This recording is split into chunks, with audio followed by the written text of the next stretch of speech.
नमस्कार मित्रांनो, I am your host Aryan. And I am Komal. आजचा विषय खूप खास आहे कारण आज आपण बोलणार आहोत इंटरनॅशनल विमेन्स डे या विषयावर. हो कोमल, 8 मार्च हा फक्त एक दिवस नाही, तर तो आहे स्त्री शक्तीचा, आदराचा आणि समानतेचा उत्सव. ॲब्सल्युटली. आपण विमेन्स डे का साजरा करतो, त्याचं महत्त्व काय आहे आणि 2026 मध्ये त्याचा अर्थ काय आहे, यावर साध्या आणि सोप्या भाषेत चर्चा करूया. कोमल, सर्वात पहिला प्रश्न, विमेन्स डे म्हणजे नेमकं काय?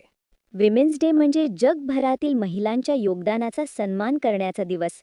हा दिवस महिलांच्या सामाजिक, आर्थिक, सांस्कृतिक आणि राजकीय यशाचा उत्सव आहे. बरोबर. विमेन्स डेची सुरुवात 1900च्या दशकात झाली. महिलांना मतदानाचा अधिकार नव्हता. कामाच्या ठिकाणी समान हक्क नव्हते.